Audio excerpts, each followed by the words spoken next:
There are a handful of names in the world. People instinctively will know who you're talking about. At Sports Illustrated, we have a picture of Sir Roger Bannister breaking the tape at Iffley Road on our wall between Muhammad Ali and Michael Jordan. Neil Armstrong, John Glenn, people that have done things for the very first time, Sir Edmund Hillary. That's sort of the caliber of achiever that people hold Sir Roger Bannister in. Britain didn't have too many world sporting heroes. But Roger Bannister was this person who kind of overarched all of that somehow. The first one is always remembered.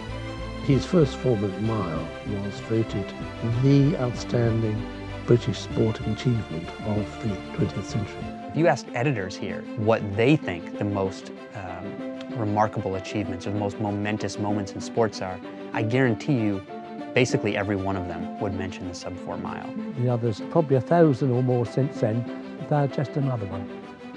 But Bannister was first. I still think it matters now. Less people have run a sub-4-minute mile than have been at the top of Everest. Around 3,500 people have done that, whereas only 1,314 men have run under 4 minutes in the mile.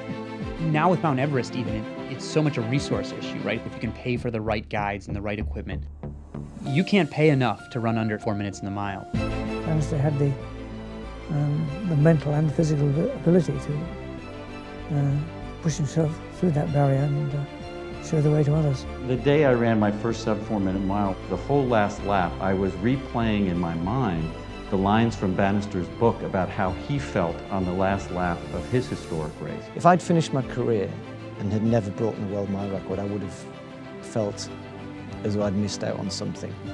And the announcer said at the time 3:59.6 had been run. It really changed my life. And I remember getting about 20, 30 metres from the line, kind of thinking I'm going to do it. I could see the clock. And as I crossed the line, I kind of point at it with a stupid grin on my face. And I remember doing the lap of honour because of Bannister. I was running around that last lap thinking, wow, you know, you're now part of history. It's one of the greatest human achievements ever, something that I would put on par with sort of going to the moon, because it's a question of, can we actually do this? And if we can show ourselves we can do this, then there's all sorts of other things we know we can do.